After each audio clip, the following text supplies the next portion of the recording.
There are towns that shout their greatness, and there are towns that endure. Upon this great ridge, above the River Lagan, stands Dromore, ancient in spirit, modest in form, yet fierce in memory.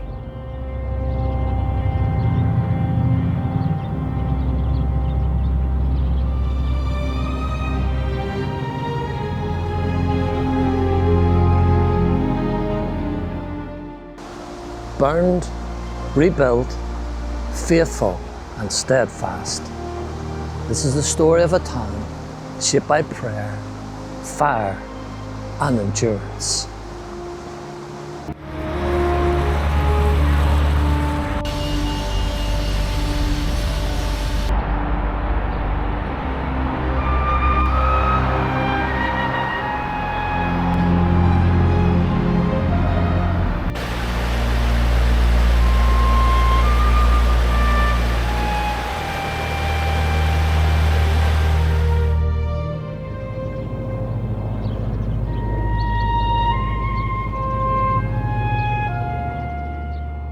In the early 6th century, Saint Colman chose this ridge for a monastery, the name Dromore translating as the Great Ridge.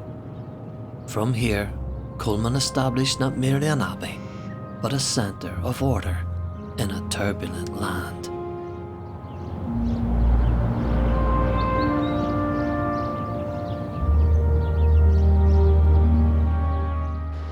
This abbey had acquired extensive possessions early in the 10th century and was frequently plundered by the Danes.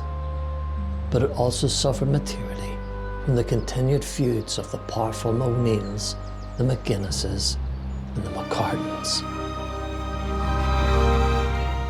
The first structures would have been timber and wattle, humble and simple.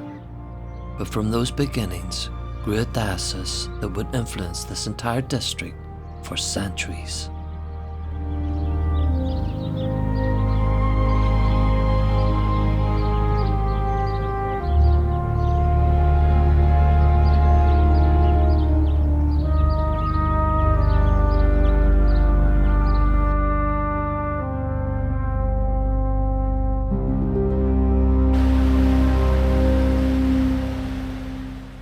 Dromore became the seat of bishops.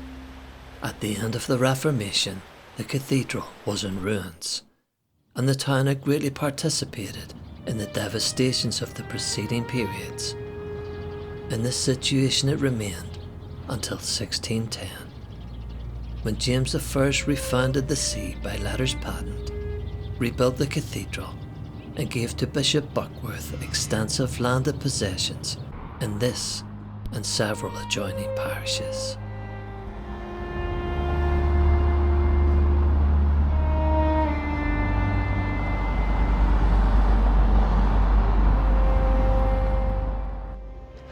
The cathedral, rebuilt more than once, stood as a symbol of ecclesiastical authority in Ulster. Its stones declared continuity in a land often unsettled.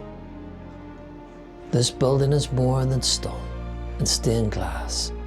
It represents faith, continuity, sanctuary and hope, even when the land around it was anything but stable.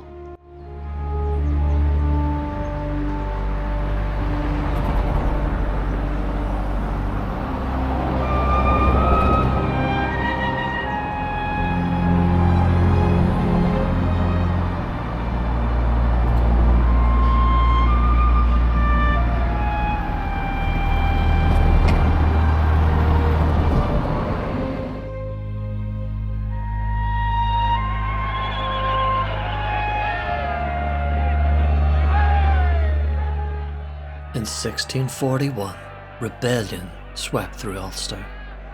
Settlements were attacked, homes were burned, people were murdered. Dromore became a strategic target due to its position and its status as a Protestant settlement. The town was utterly destroyed, the cathedral left in ruin, and for those who survived, it must have seemed like the end. But Dromore's story is not one of disappearance. Out of utter despair and destruction, hope shone a light. It is a story of rebuilding.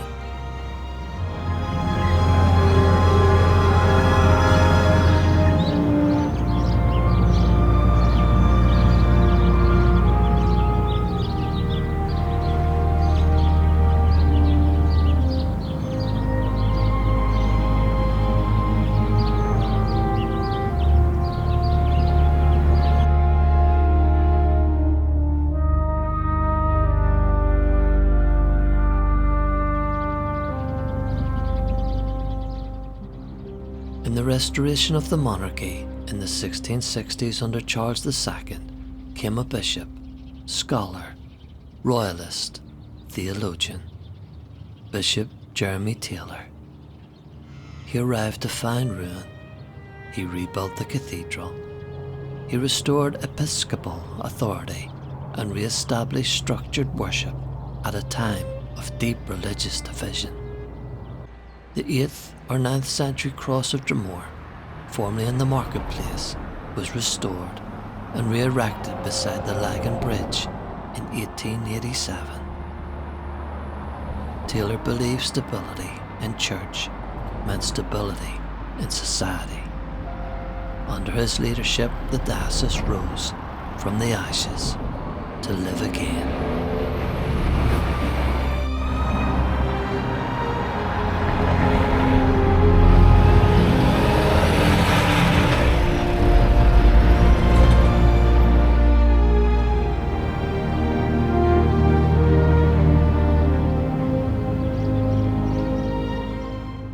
By the 18th century, Dromore had settled into the rhythm of a market town. Farmers gathered here, linen was woven in cottages across the district, and trade passed between Belfast and Dublin. This square would have been alive with livestock, carts, bargaining, and news from across the province. Dromore wasn't flashy, but it was industrious.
The stone bridge across the Lagan, built in the early 1800s, brought permanence to this crossing.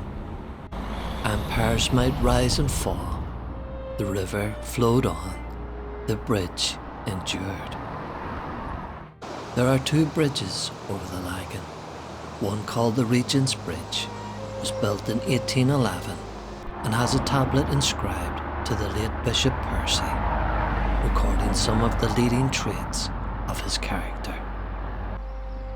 In the 19th century came the railway, its grand viaduct rising boldly across the landscape.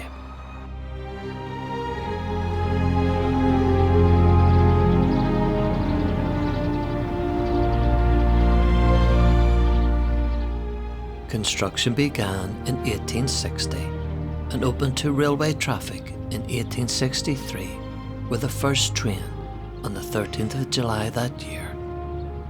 Originally owned by the Banbridge, Lisburn and Belfast Junction Railway, it became part of the Great Northern Railway in 1876. Sadly, the line, and thus the viaduct, was closed on the 30th of April 1956, and the tracks lifted shortly after. When trains thundered across these arches, Dromore stood connected to a changing world.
Through famine years, industrial change, and political tensions, Dromore endured. Anglican, Presbyterian, Catholic, communities shaped by conviction and tradition. The town never sought to become a city. It remained what it had always been, grounded, steady, rooted in faith and family.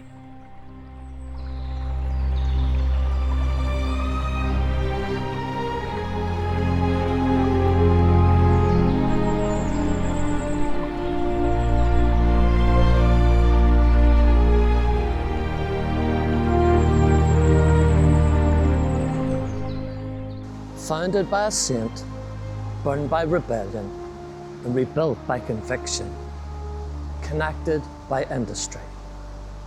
Dromore is not loud in history's pages, but it is resilient, and sometimes resilience is the greatest strength of all.